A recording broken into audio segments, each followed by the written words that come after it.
Howdy YouTube! Welcome back to Lonnie Mac's Garage. Today we are going to discuss my Vivosun Grow Tent.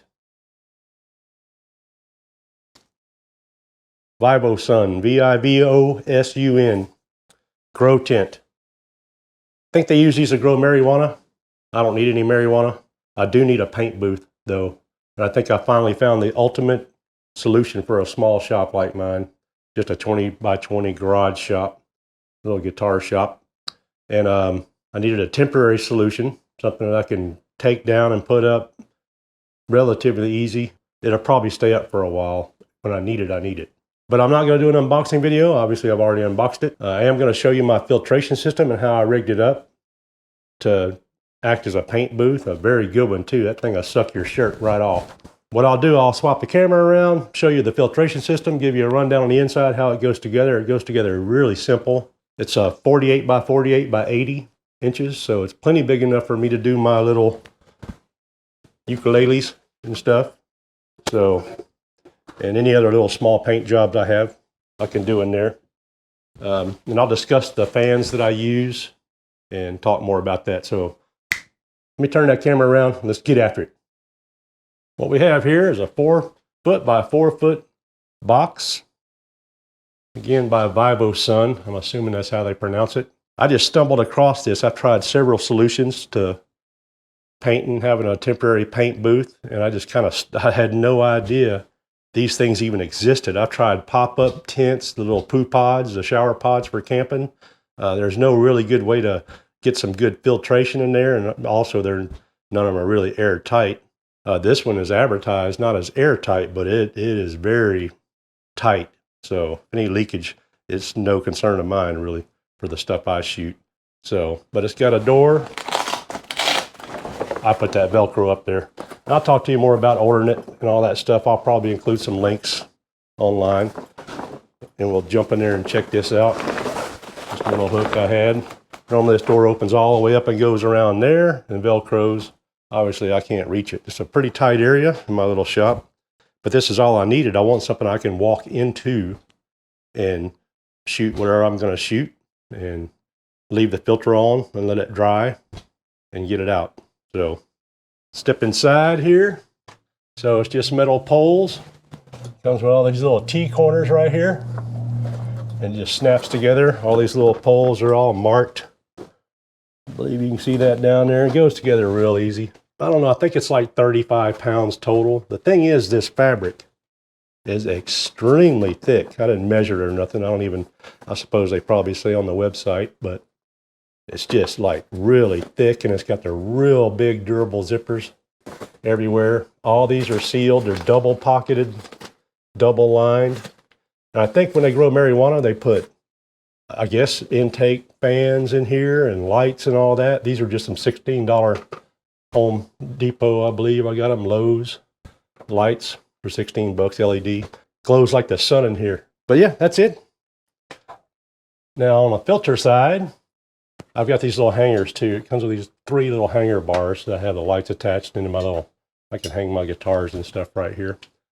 And it's also got a, I'll show you over there. It's a little bitty humidity thing. Don't know how accurate it is. It's over there on the thing. I'll show you that here in a little bit.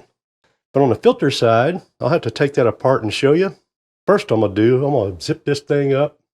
And one thing I did not know, and it never dawned on me because I'd never had a grow tent. They don't want you to zip yourself up inside, I guess, because there's no clasp on the inside. So it's kind of a trick getting in and out of this thing, unless I get my wife to come do it for me. But I could still do it, but I just thought that was kind of funny. It's just something I never thought about, but I can live with that. Rig up something. It's kind of awkward to do it from outside, but I'll zip myself up in here and turn this thing on, and you'll be able to definitely hear how much wind's flowing through here. All right, I got it on high right now. So it don't necessarily have to be on high. It actually pulls a lot of the walls. You've got a lot of tension on it. This fan really sucks some air, and I'm gonna go over that here in a minute. But that's the intake filter up there. And obviously this is the exhaust filter. Never mind the dust. I've been using this, testing it for a few days in the shop. It actually works as a very good I'll take it apart and set it up on the counter over there. It's just a regular good shop filter instead of them expensive ones that hang on the ceiling. This thing here, I think probably pulls more air with that fan I have. I'll show you. But that's it. Wish I had a smoke bomb or something to show you, because this thing will just evacuate every ounce of air out of this thing in no time. So, be right back.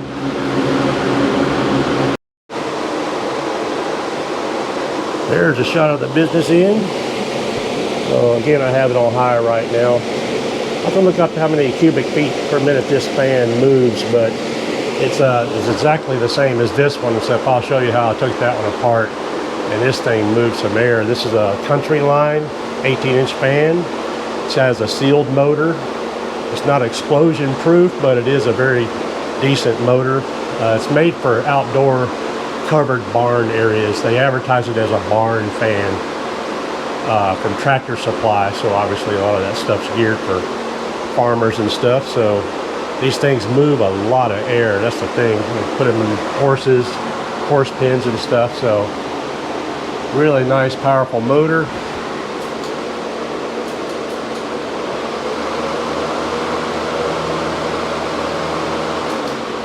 Three-speed. So I have this also. Let me run over here. I have mine wired to a variable controller here, so I can turn it down on low, anywhere in between low and high. I also got that from Vivosun, so I was just on their website when I ordered this tent. I ordered it from Vivosun. I didn't get it on Amazon. And we'll talk about that. Luckily, you got here in one piece, mostly. So that's it. Let me take that fan over here and put it on the bench. I'll set you up on the bench and show you what I did to make these filter units, how it all just kind of goes together pretty slick. All right, YouTube. Yeah, one thing I wanted to show you first, a lot of people use these box fans, and that's all right. They don't pull a lot of air, and they're not really efficient. I needed a lot more airflow in there for what I wanted. But a lot of people use these with filters to do filtration, filter their shop, instead of buying them winds or whatever that hang down from the ceiling. They're pretty big. These things being square with a round blade, the corners are very inefficient, especially when you put a filter on it. A lot of the air coming out of the fan is actually coming in from the front. So let me show you right here. And that does that even without a filter, but with a filter it's definitely, so there's your corners, even a little bit you can see around the blade itself. You put a filter on it,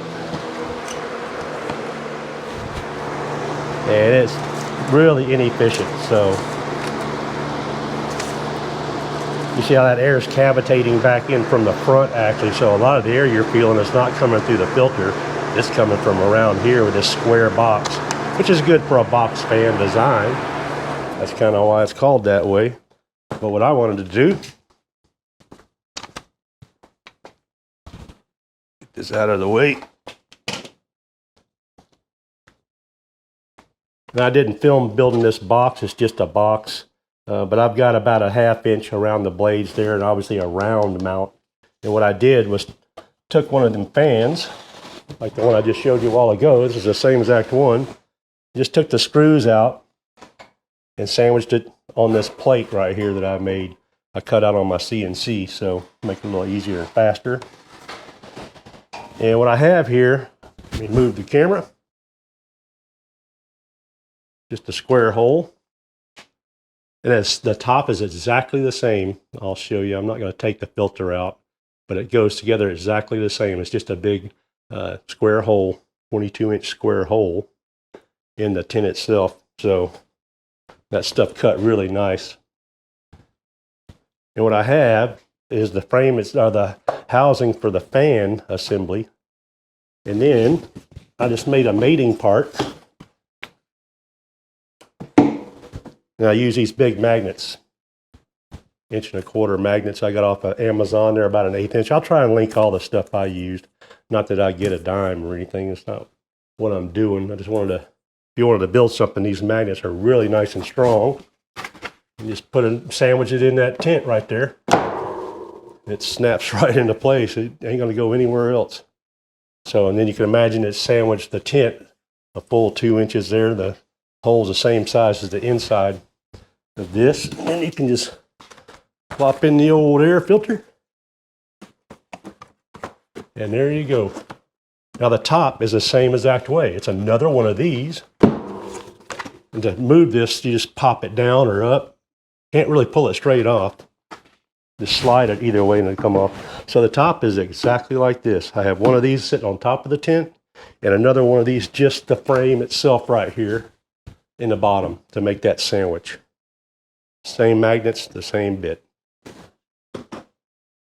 Like I say, these motors are out, they're not advertised as explosion proof and they're definitely not waterproof, but they are rated to be in like a covered, humid barn area with the walls open, you know, where you would keep horses and stuff like that.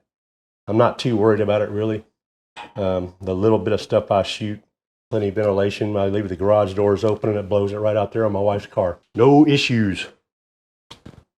Alrighty, YouTube. I thank y'all for watching. Ain't much more to talk about. I'll try and leave some description links in the bottom thing down there. And the see more or something like that.